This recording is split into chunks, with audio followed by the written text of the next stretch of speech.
Welcome to the Tesseract podcast, where we unlock your power to innovate. Our mission is to empower airmen, connect them to resources, and accelerate change across the Air Force logistics enterprise.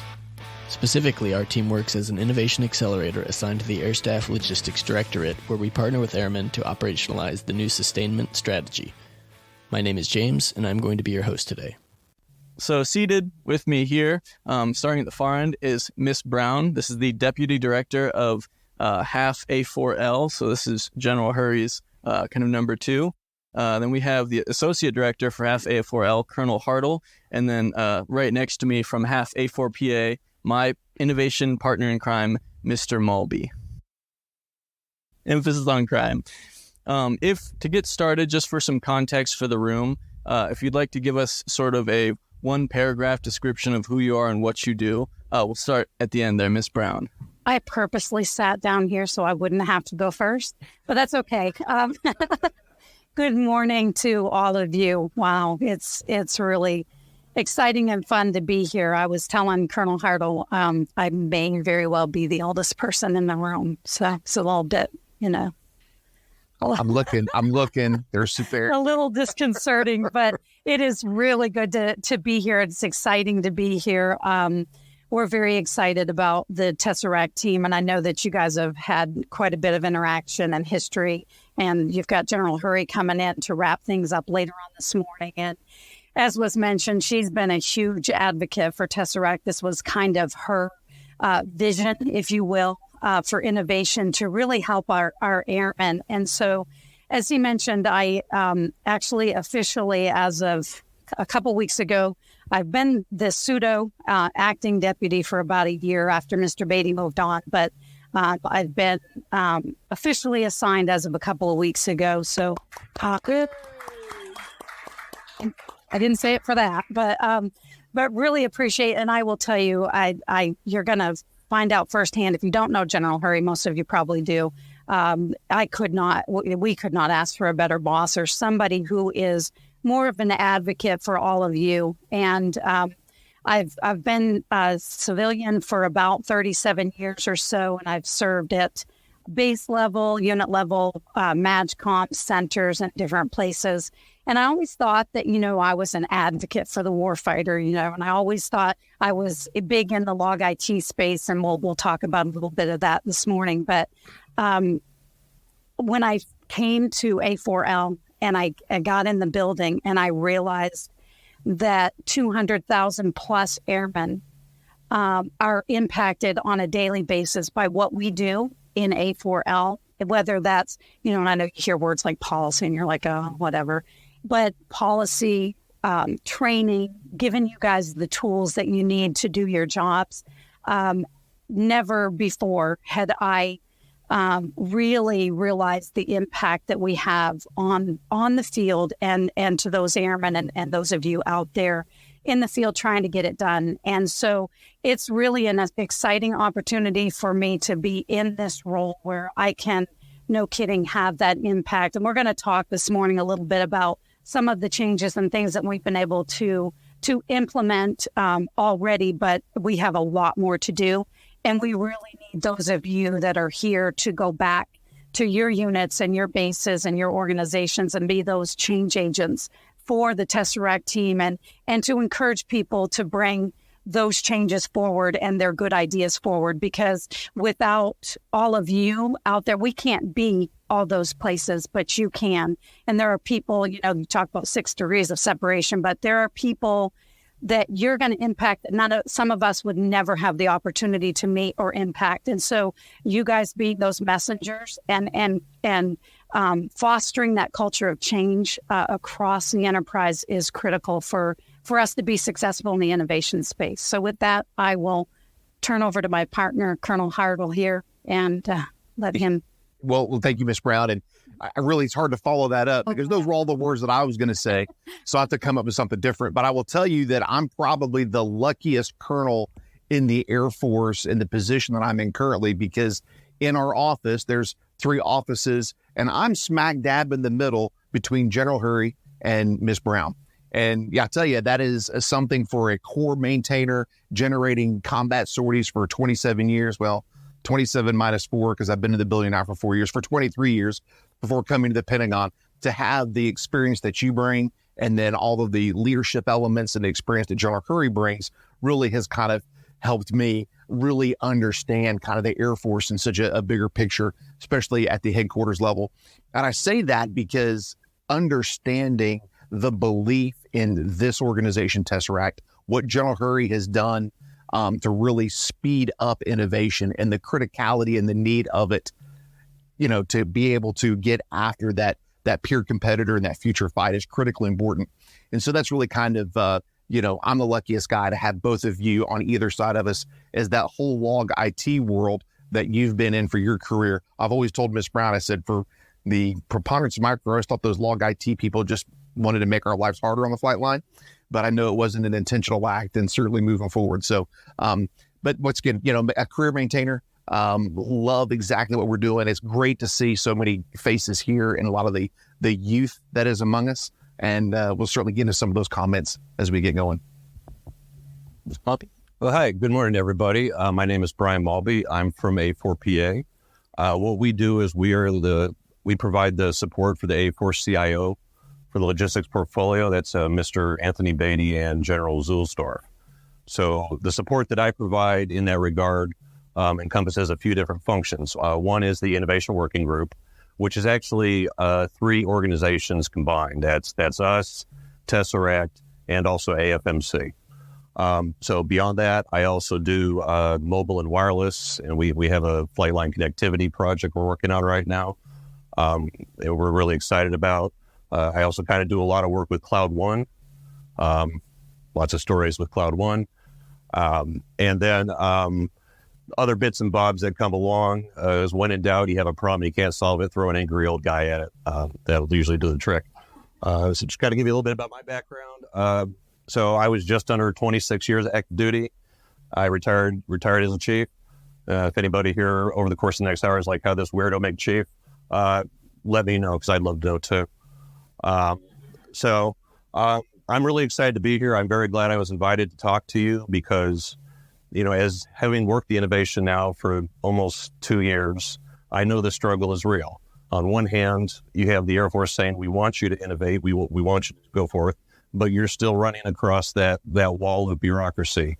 That's been doing things the way they've been doing it for about the last, 20, 30 years. That's the way they know. That's their comfort zone. And it's kind of our job collectively as a group to get out of that comfort zone. And, I know, hopefully, with our advice and help and we're going forward, we're going to eventually break through and we're going to make innovation the standard as opposed to the exception. So pleasure to meet you all and look forward to talking to you. Thank you.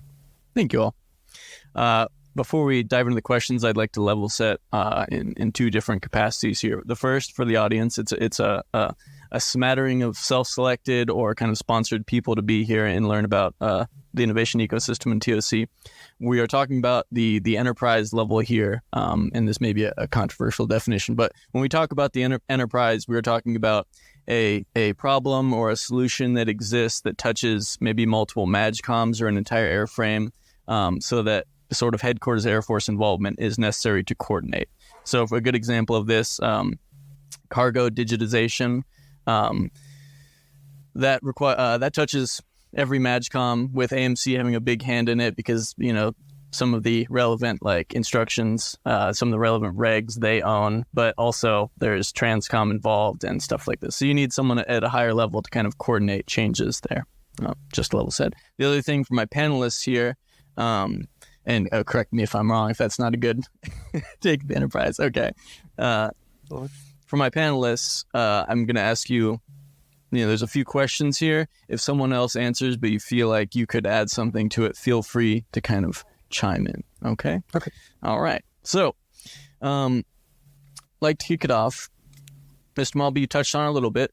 Innovation is hard. Interfacing with existing offices is difficult, especially when people have been sitting in the seats for a long time. What have we done on a high level to kind of start gaining momentum for instituting real and lasting change? We've made a lot of efforts, and there's still a lot more to do. So, I mean, the Innovation Working Group in and of itself was an effort that we started. That was actually a little bit before I got there. It was about 2019, because Mr. Oshiba at the time, what he wanted to do was take like all the different submissions from the Vice Chief Challenge and say, okay, here's all the submissions, kind of whittle it down. What can we really get after? What can we get the biggest bang for the buck? So I will say on the innovation space, where we have succeeded is we've promoted innovation, and we've got, innovation cells all over the place. I mean, chances are you probably can't go 10 feet without bumping into somebody from an innovation cell. So that's positive.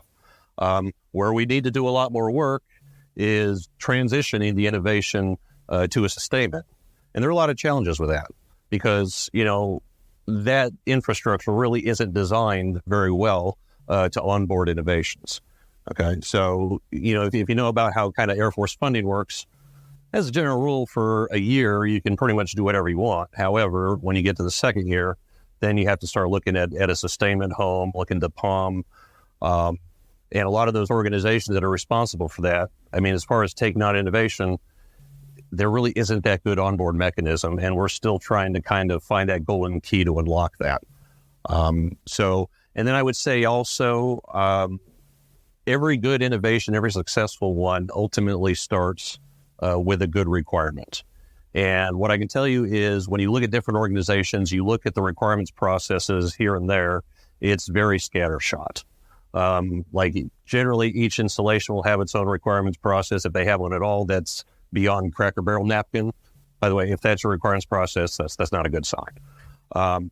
So there's ways that we might look to get after that. Possibly, if we look at an enterprise solution, there's a few out there. Whether you're talking Salesforce, whether you're talking like a ServiceNow, you can set that up, and that way, you can collect requirements like from installations, funnel them, all through the Air Force. You could funnel them all the way up to headquarters. But that takes work. Those kinds of software solutions, it's not a case of just dump it out of the box, it works like you need it to.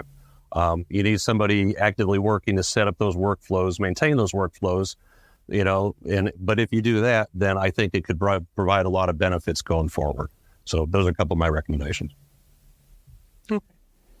So I'll add a couple of things to that. I think that the environment that we find ourselves in today is probably unprecedented when it comes to innovation and change. I know that we've all heard, General Brown and the accelerate, change, or lose. And sometimes that may seem like it's just a neat phrase for someone to say. You don't always see that put into practice. We are a bureaucratic organization. It is what it is. We work for the government. We work for the Air Force. It is what it is. But what I think that has changed is that from General Brown, but down through the various levels, we talked about how Tesseract being a vision of General Hurry's. And I will tell you that in my time, I've been the tech director. I was the tech director in A4L for the last couple of years. Before that, as Colonel Hartle mentioned, as the portfolio manager for Log IT. I have seen the wheels of change really start to gain traction. And I'll give you a case in point related to something that the Tesseract team basically spearheaded with regard to fleet management and scheduling. So our F-22 and F-35 programs were working with Kessel Run on a fleet management type of personnel scheduling type of a capability. You've probably heard it called Torque or Athena or Kronos. It's on the Torque platform. And a couple of years ago, the program offices were like, you know what, we can't afford this. We're not doing this anymore. When the Tesseract team started to delve into it, they realized, we got 5,000 or 6,000 users across our enterprise. Our airmen are using this. What can you do, A4L? They came to the leadership of A4L and said, what can you do? Well, when we realized that there were users that were depending upon this capability, we started to reach out to various organizations. That's one of the good things you asked about enterprise. That's one of the good things about having Tesseract and really an organization of change in the Pentagon, because they not only have tentacles out to all of you, but they also can say, getting to the POM process that Brian mentioned, how do we advocate for some of those things? So we were able to take that. We engaged with the Log IT and the A4P team. We engaged with the SWAG out at Hill. And we said, how can we take this capability? Initially, we said, okay, we're going to keep the lights on, right? We're just going to have, the capability will be there. We don't really know what the future looks like. Because I had the background in the portfolio management space, I then engaged with our partners in A4P and then ASMC and the A4N portfolio management team. And because they recognized that fleet scheduling really is a gap, it was a gap in the capability. We had a lot of spreadsheets going on. We were able to take that capability, that innovation that would have been turned off, quite frankly, it would have been shut down. And we were able to give that some traction. Today, I think Tesseract team, correct me to 100%, but we have over 20,000 users that we have been able to scale this to. We have a sustainment plan. It's part of the Log IT portfolio. It is we're building more and more capability into it. We brought our MITRE team partners, and I understand we have some industry partners in the crowd. We brought them in. They've got some of the smart modeling type, engineering types of people. They're working hand in hand with the SWAG and bringing that capability in and giving a capability to our airmen that we've never had in the past. So that's one of the benefits, and I don't want to go too long on this, but that's one of the benefits. Looking at it from an enterprise perspective, you have people that have those networks and can advocate when it gets to the building, when we get to go up the corporate structure and we're saying, okay, we need $3 million to sustain this. You've got the people there, and with the help of you, who can help us describe what that requirement looks like, as Mr. Malby talked about, that really helps us to gain that traction, and you can be the voice for those airmen, like I mentioned earlier. So we've really been able to take some things that the Tesseract team and some of you have discovered and really gain that traction and start that snowball going down the hill. And so that's just one example that I wanted to share. Colonel Hartle, not sure if you had anything else you wanted to add. No, I think that's a great example, Ms. Brown. It kind of, into the requirements, Chief, is absolutely perfect and really what makes innovation work. But I think there's a lot of challenges to innovation, and how do you overcome those? I think a lot of it is persistence and energy, right? For every good idea, there's going to be 5 people that think it's not a good idea. Right. There's going to be 5 people that say, well, we've never done it that way. And there's going to be 5 people that tell you there's not enough money. And then there'll be 5 more people who say there's enough money and still not enough money or enough time as we kind of go forward. But we need that persistence and energy, right? It really is in some instances, scary innovation as it comes forward, right? There was times with the Athena Kronos torque issue, a lot of people kind of questioned a little bit, and hey, are we really going to take some of that decision-making or abilities from, our scheduling processes or our flatline processes, but actually they started using it, and oh my gosh, this is really a great thing. So there's got to be that persistence and the energy to really move forward. And once a door is shut, find another door that can be open for those ideas. And that's really the beauty of having the Tesseract team and the tentacles throughout the entire enterprise to really get that airman ideation forward and moving at this level. Once again, that was big on General Hurry's, her idea as it kind of moved forward with this as well. Just that energy and persistence is critical when it comes to innovation and ideation as well. Beautiful. Thank you. Thank you for the answers. Those were some of the warm and fuzzies with why Tesseract exists and kind of what we do. But I'd be remiss if I didn't ask, what are some, and Colonel Hartle, you briefly touched on it with, the skeptics in every corner. What are some other maybe more concrete or real challenges that you faced when trying to scale things to the enterprise? Do you have any examples? That would be good, or you can talk conceptually. Yeah, so I'll kind of go way back in the time machine on some of the challenges that we've had. But once again, for some reason, funding is the one thing that obviously the Pentagon revolves around, right? It's all about the funding. And if you don't have money to your program or your idea, it's going to be nothing more than that. Is kind of a funnier idea. But the skeptics are such. I mean, if you've never read the book or watched a little YouTube video on Who Moved My Cheese, about the mice that, there's someone moved their cheese, they didn't know what to do, and they had to work through that. But anyway, that's a great leadership tool if you're having some problems.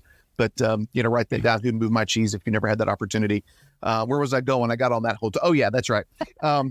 So if you kind of go back to, I want to go back to, when I was a young lieutenant or captain, we want to do something as simple as on the flight line, have a mobile tool kit, right, that we were able to put in a truck and get tools to the maintainers on the flight lines. You think, well, gosh, that's a great idea. But you wouldn't imagine the obstacles and the challenges and you can't do that. That's going to cause lost tools. We're going to have accountability issues. Folks are going to leave their shift without being able to complete the maintenance, or we just won't know. We'll have this big issue.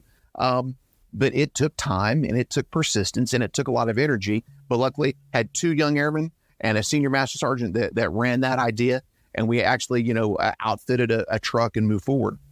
But I say that was like a 6-9, gosh, maybe it was a year long, just working through so many of the bureaucracy, the AFIs, some of the tech data that we used as well, to actually do that type of maintenance. So it's that energy and persistence, once again, at that lower level. But once again, if we look at the enterprise, and you guys in the Tesseract team probably have the largest challenge with so many ideas that are coming in and so many great ideas coming in. A lot of times there's not time and energy and money for all of them. We've got to be selective in what we do and try and find those that get the most return on investment, have the requirement that is associated with it as we move forward. And I think it was at the LOGAR Summit or maybe the Maintenance Summit last year, talked a lot about, hey, those ideas that help us kill more bad guys is the ideas we really want to come forward, right? Because that's the fight that we're in. Kind of talking about, accelerate, change, or lose. You didn't know originally it was accelerate, change, or die. But we all kind of thought maybe that's a little bit too gruesome. But, that really kind of comes to the truth. And as we continue to look at that peer competitor and that future fight, that is the challenge that is in front of us. And that's where we really got to focus on. If you got that idea that's going to help us kill more bad guys, then we're all in, and we want that idea coming to the front. So, Thank you. Yeah, and the one thing that I would add to that, and when you gave your answer earlier, one thing that I thought about was, so what you will run into is to the moving my cheese, that's my swim lane, right? I have the authority to do that. Who do you think you are, log community, that you're going to scale something, if you will? Are you an acquisition professional? And so I say that kind of in jest, but I will say that understanding what the authorities are, being collaborative, and being transparent. At the end of the day, somebody mentioned that there's a lot of innovation cells across our enterprise. At the end of the day, I really, in my heart of hearts, I wouldn't be here if I didn't believe this. I believe that people come to work wanting to do good, right? And those people that are trying to get after the change, whether it's for a specific weapon system, yes, at the Pentagon and the Tesseract team and others, we're looking at an enterprise perspective. But there are, no kidding, good people in those program offices that are really trying to do the right thing. There's good people across the space in the innovation cells. And so having a transparent approach is critical to being successful. Because if you go off in your little corner and you build something, you don't necessarily know. There could be something that's been worked on for 5 or 10 years and that far outshines what the capability. And at the end of the day, all you really want to do is give the best tools, the best capabilities to those airmen, right? So having that collaboration and saying, hey, no harm, no foul. If you guys are working on that, let's have a meeting. Let's get together. Let's visit each other. Let's see what you're doing over here. Let's see what tool set you have. Maybe it exceeds what the direction you were going. Maybe you partner together because there's power in numbers, right? And if two organizations or two MAGCOMs come together and they say, hey, we've got this great idea to get after a gap in, I don't know, pick your poison, right? Then you bring that to the enterprise, and you're going to have more of that. I think traction must be my word of the day because I keep going back to that. But I think that being transparent is one of the things that I will tell you can never go wrong. And I know sometimes people say, well, I was transparent and then it backfired on me. And you're going to always have those situations, right? But collaborating with your fellow MAGCOMs and your teammates out there, you guys all know if you went to SOS or if you went to basic training or whatever path you took, you have people that you've had in your network since day one, right? I can point back to you. I'm getting ready we're doing an induction thing on Friday. And so this week I've been flooded with memories, and I've been thinking way back when I was a secretary on a flight line, right? I have people that encouraged me, and my network goes way back, and so does yours. You've all had a journey and a path, and bring those people in, call those people, network with them, and say, hey, we've got this great idea. Be transparent, be open, and foster, as I said earlier, that culture of change. Thank you. Certainly. The point on collaboration, and especially when we're talking about like innovation and innovation cells and such, it's great to kind of reach out to your network and use the connections that you have. But at some point when you have a good idea, you do need to think towards kind of like the bigger picture, what we call scaling, right? And then you have to interface with a sort of alphabet soup that we on the enterprise can't really like avoid bringing up whenever we give any examples. Why is it that when we try to interface with those offices, why are those offices not better suited to handle innovation and new workflows and new ideas? Start? Okay. Honestly, kind of, I think I said in my opening comments too, but you're generally dealing with people that have been doing a process for 20 to 30 years.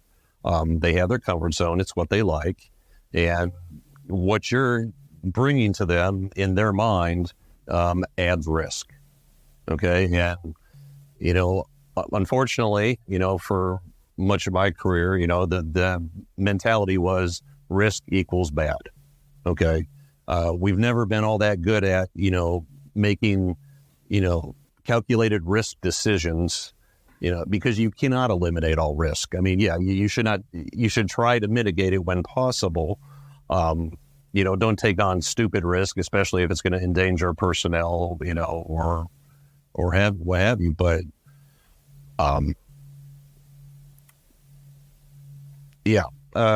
so yeah, that to me is the biggest thing that I've seen is, and, we were talking earlier about resistance. I have resistance, honestly, even within my own division.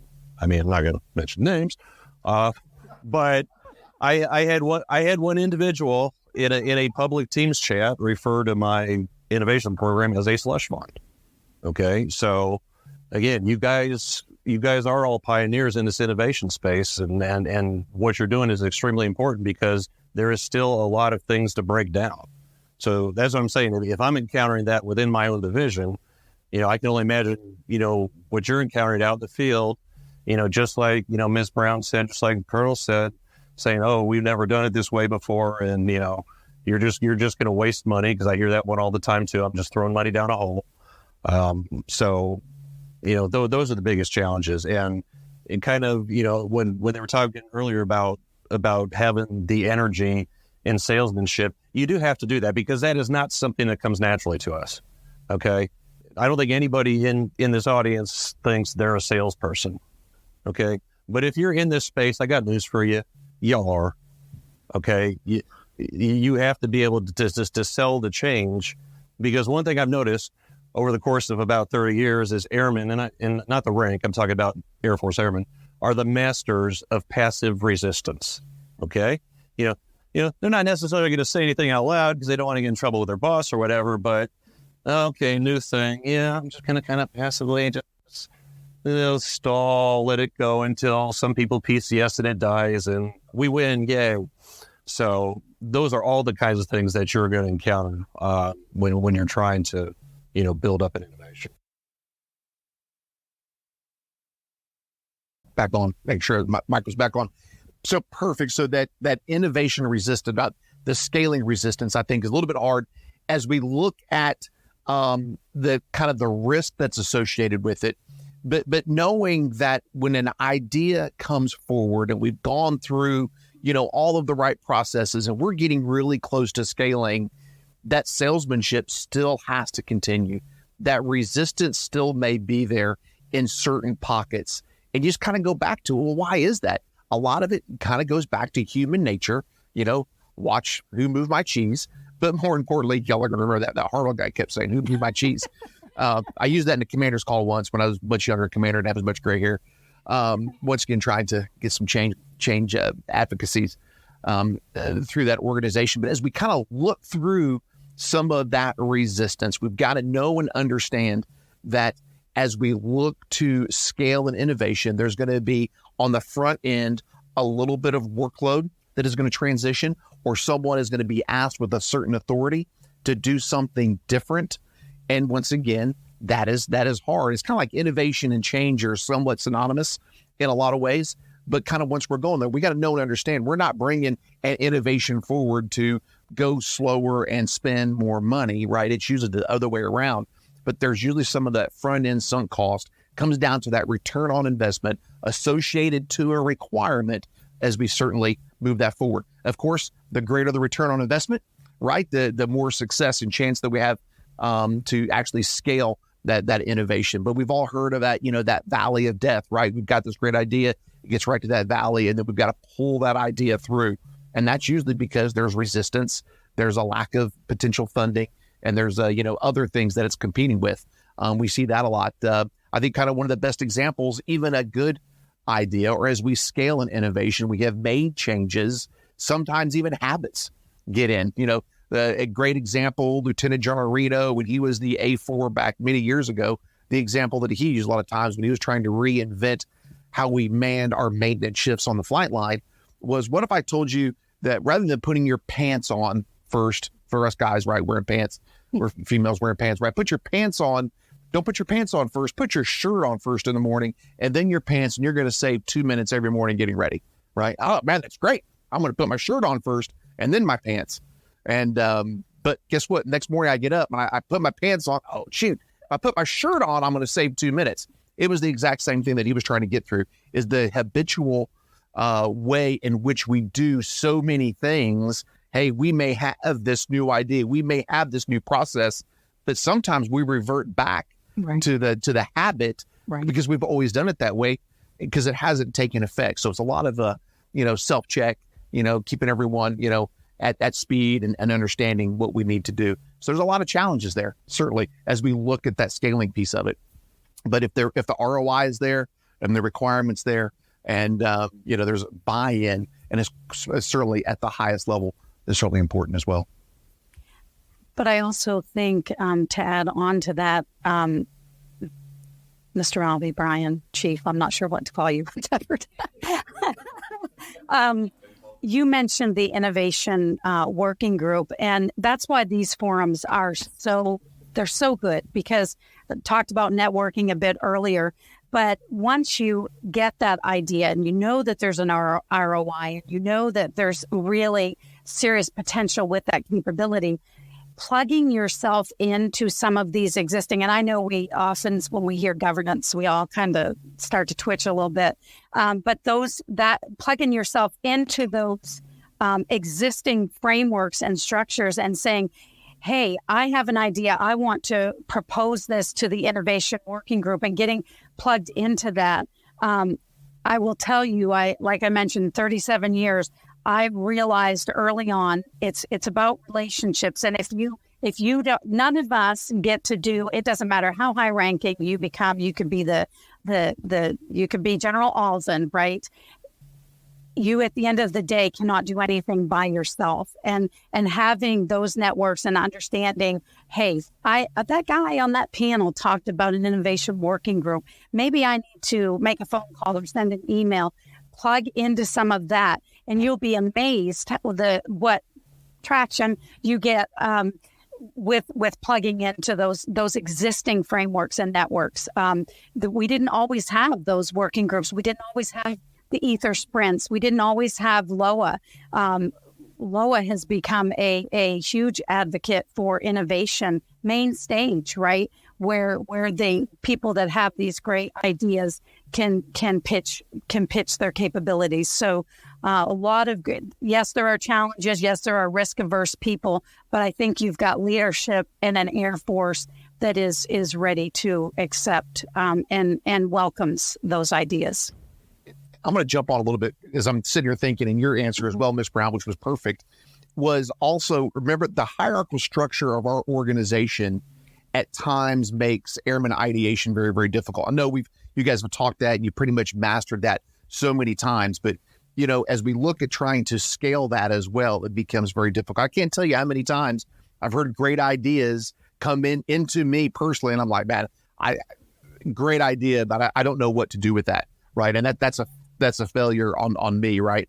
But a lot of times you just got to keep moving, making sure that we're empowering and we're incentivizing and we're rewarding and we're getting folks to continue. Just don't give up, right? Just because I said, I don't know about that, continue to move and continue to move forward. I would just, unless I said hell no, then I'd probably stop doing it that way. But other than that, I think that's the big part of it, because that gets to that scaling piece.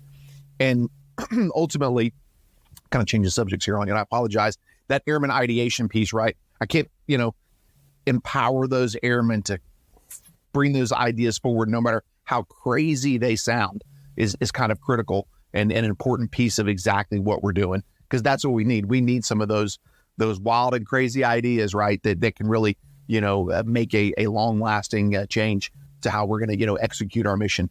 So kind of listen and ensure that we're working through a lot of those processes and do what we can with some of those ideas. I think that's what I was going to say as a closing comment, but it hit me and I had to get it out. So apologies for going way off track.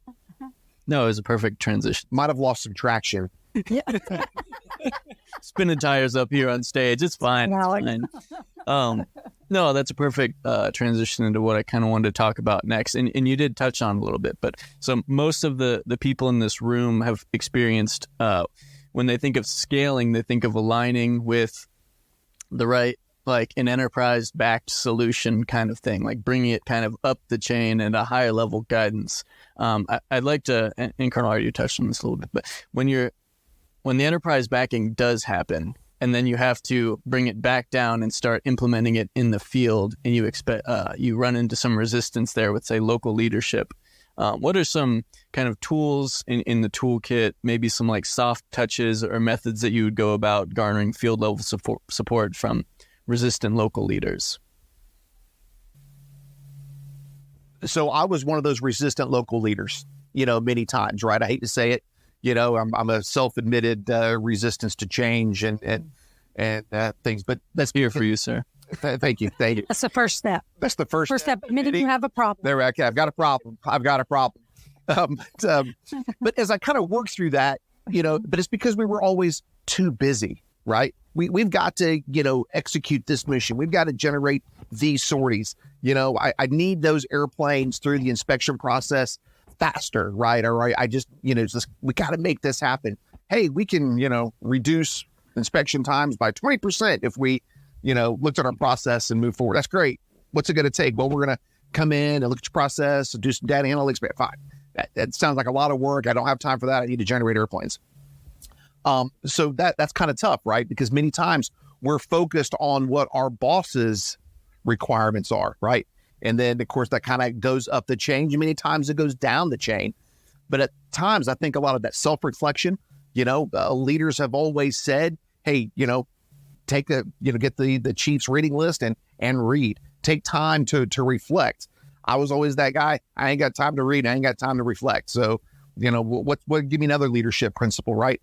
But it took me a while, a little bit more gray hairs, and I've kind of done that a little bit. And I think that kind of opens up the aperture and allows you to be more acceptive, or accepting, should I say. I just made a word up, acceptive. Right. I'm from Georgia, so I can do that. More accepting to ideas and the ability to listen. The 2 ears, 1 mouth, is very important to understand. Listen twice as much as you talk. I think that just needs to go up and down the chain. But many times we just get focused on the task at hand. That's for everybody. Everyone has enough work to do, or more work than they have time and capacity. If you don't, let me and Miss Brown and the chief know we got something for you to do. But I think that really kind of comes into it, is really kind of taking a break, taking a deep breath, looking at those opportunities to improve. If it's through ideas, someone comes forward, give it a fair shake and an understanding, and really work that forward, I think is kind of critical. But it's happening today. I mean, every one of you are busy. If we walked in with a great idea, if I told you to put your shirt on before your pants, you might look at me like I'm crazy, and tell me that's a really bad idea. Well, why don't you try it and see if you are going to save a couple minutes getting ready every morning. So that's it's just that whole process. It's human nature. That is the most difficult part, when we grit into that in that local leadership, and the persistence and energy piece of it too. Don't let the first no, kill the idea. Get a few more no's and then start all over again and work through that process if you really believe in your idea. And if you don't have it, that's what Tesseract's for. Call them up. There you go. We'll help you out. Beautiful. Anything to add? Yeah, I mean, it goes a little bit to the salesman stuff that I was talking about a little bit earlier, and why we're not inherently good salesmen. When you look at, like, say, a carrot and stick approach, we've never been terribly good with a carrot, but we're really, really good with a stick. And most people just kind of, when they were imposing a technical solution from top down, just kind of took the attitude of, I don't need to sell it. It's like, hey, roll for rank, boom, done. Okay. But then the problem with doing that is you go back to the passive resistance part that I was talking about earlier. So, I mean, yeah, it's a combination of communication, trying to expand the innovation ecosystem. I can tell you one thing that we've done in the IWG is we've really partnered up with the Rapid Sustainment Office, because we kind of looked at, like, for instance, our flight line connectivity package. We said, okay, we got this portion, RSO has this portion, we want that one, and they want this one. So why don't we kind of work together as a team? And that's really helped that project move along a lot. But I mean, we try to communicate, we try to promote ourselves, put ourselves out there as much as we possibly can. But then also too, when you're doing innovation, you got people out in the field who are your champions. Work with them, promote them as much as possible. Look for rewards that you can do. Obviously, if they're military, there's limitations on the rewards you can do, but you can still use every tool in your toolbox, whether it's a pass, whether it's an award or something. But yeah, I mean, but bottom line, focus more on carrots and a little less on sticks, and you might have a little bit more success. So. Yeah, what I would like to add to that, going back to the last part of your question, when you said when it gets back to the field level and your local leadership doesn't want to embrace it. So you could give the standard answer of, well, hey, let's put it in policy. Let's codify it. We'll drive that more of a stick, right? To your point, Chief. So the one thing that I was thinking about is, as he was talking, 9 times out of 10, if you're involved with something that's going to drive some major change, it could be a process change, it could be a tool, a material solution type of a change. Having been in the space for a long time, we always bring together subject matter experts, right? So anytime that we're going to implement and we're going to want you guys to do something different, we bring together subject matter experts. Where we have kind of not done as well as we could have is your leadership sends you because they have faith in you. They see you as that thought leader. They see you as that change agent. Sometimes, because back to Colonel Hartle's point, we get back to work. We've been gone for a week because we've been off doing this innovation thing. We've got 300 emails waiting on us. We've got all these people that are knocking on our door because we weren't there to answer their questions. And we just it gets put on the back burner. But keeping your local leadership and keeping them informed and saying, hey, sir, ma'am, I was at this innovation thing that you sent me to. Here's what they're talking about. Here's why they're proposing. This is the business case of why they want to do it this way. I think that will go a long way to help with that local leadership, being that change agent for your organization. Because if you know about it, you've obviously gone to a meeting where you were one of those SMEs, and it is really incumbent upon you to go back to your local base and unit and say, hey, man, this is so exciting. This is what they're talking about doing. This is what they want to implement. This is what a timeline that they're looking at. And you can help at some of the lower levels to really advocate for those process changes and for that innovation that you're supporting. That's awesome. That's Brian. Oh, go ahead. Oh no, sorry. I was jumping in because a thought hit me, so I really want to share it real quick. But so I kind of probably a real life example that we're dealing with. I think as we look at theory of constraints, I see Captain Parker way in the back. There we go, perfect, right?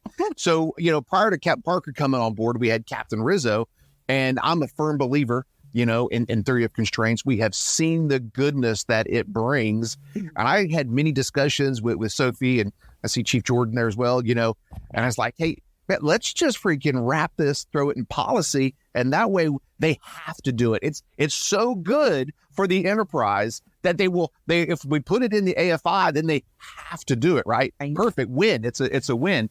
But then Captain Rizzo and Chief Jordan says, well, sir, yeah, but all those other things that we've written into policy, sometimes you get immediate antibodies when you try and sell our great idea.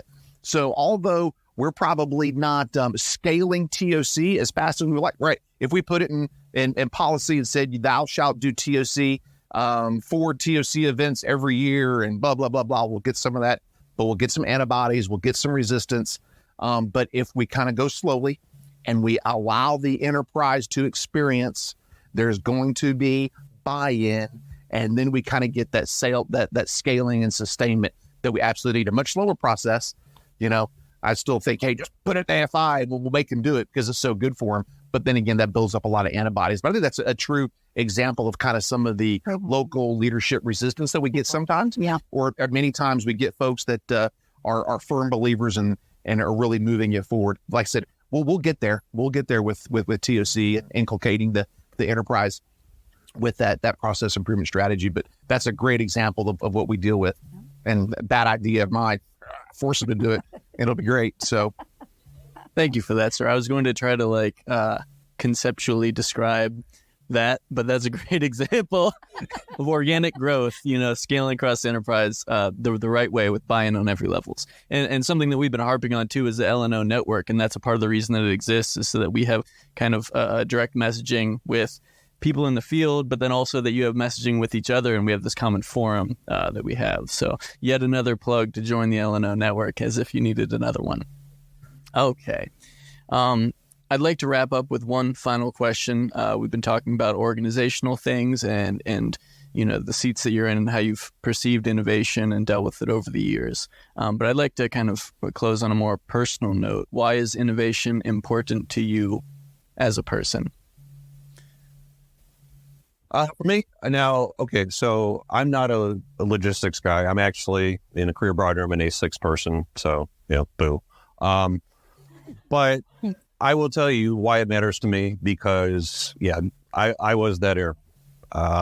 Here I am in the Pentagon. I managed to avoid the 5-sided building for my entire active duty career. Didn't step foot in it until becoming a civilian. But I knew that if I went into that building one day, I wanted to be a force for good. And I never wanted to forget, who I was, at Picket Base, Kirtland, Travis, and gone forever. So that's what I want. That's what I want my legacy to be. It's like, I tried to make things better for airmen on the flight line, automate processes that they were doing manually that were a waste of time. And I know a lot of them are still being done with pencil and paper, and I'm working really hard to try to get rid of those. But that's what really drives me is again, it's not a theoretical thing to me. I've been out there at 3 a.m. in the dark, and I know what it's like. So, I told myself when I get in this position where I can actually try to make a difference and help people, that's what I want to do. So that's really what it means to me. Yeah. Yeah. So innovation, I've kind of talked about, you probably got a little bit of a theme that in my younger years, right, I was barely able to keep my head above water to meet my boss's requirements and generate sorties on the flight line. So I wasn't the guy that had time to change a lot, right? I ain't got time for that. I got more important things to do.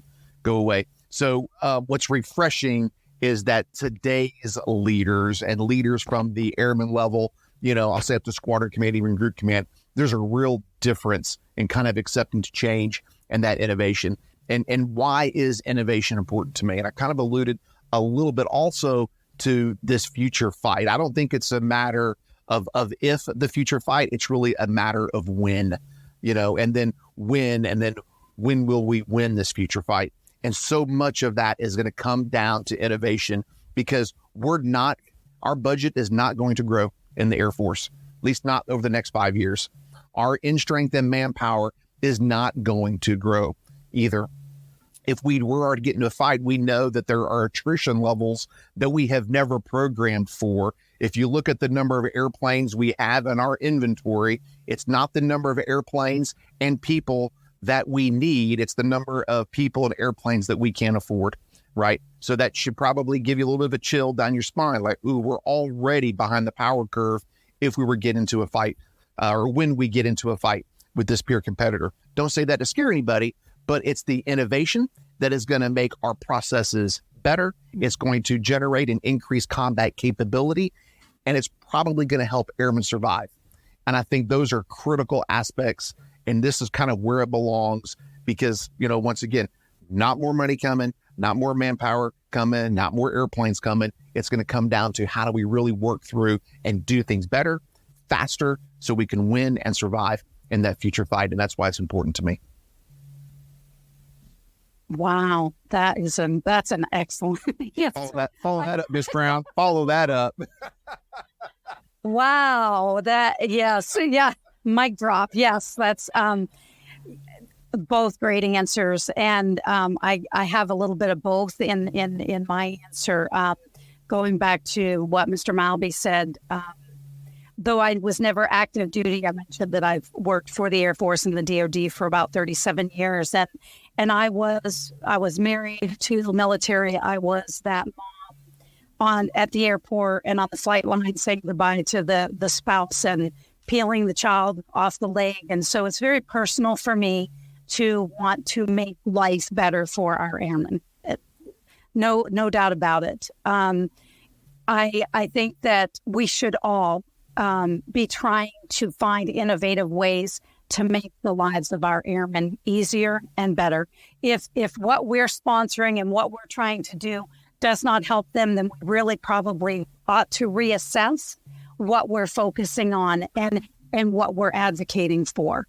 And that goes for all of us, from the lowest levels to the very highest levels. And we've all worked in organizations where there were agendas, and sometimes you're like, well, does that agenda really line up with what Colonel Hartle so adequately and elaborately, and I don't know what the words are, defined as, and described in that future fight? Because at the end of the day, we are in an environment where the budgets are constrained and where we need more people. My goodness, do we need more people? I've never been in an organization that didn't say, hey, I need resources. If you want me to do this, I've got to have the resources.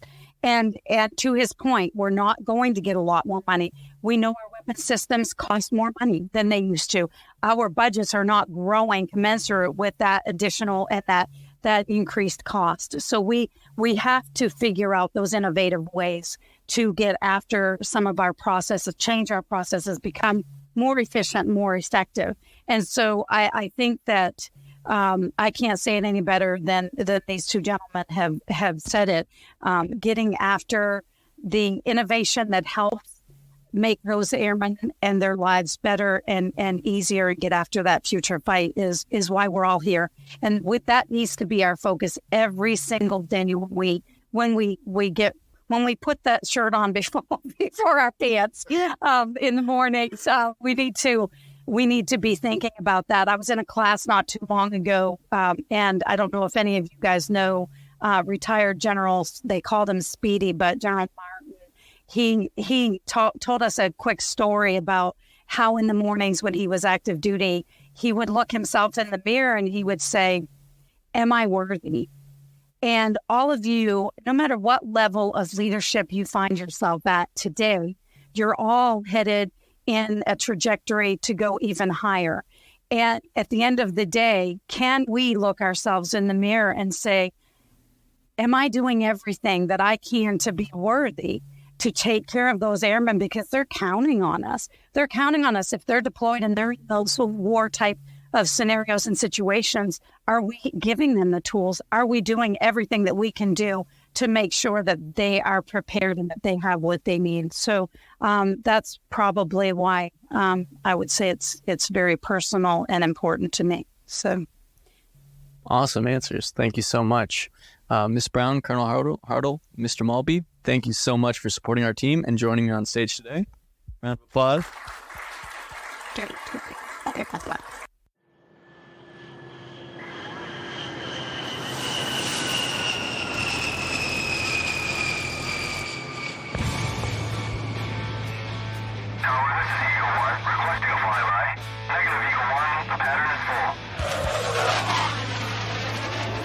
Thank you so much for listening to the Tesseract podcast. This show is how I started to learn about enterprise-level strategy and the innovation ecosystem within the Air Force, and I hope we passed along some learning to you with this episode. If you'd like to engage with our team, make sure to follow us on Facebook, Twitter, and Instagram, and connect with us on LinkedIn.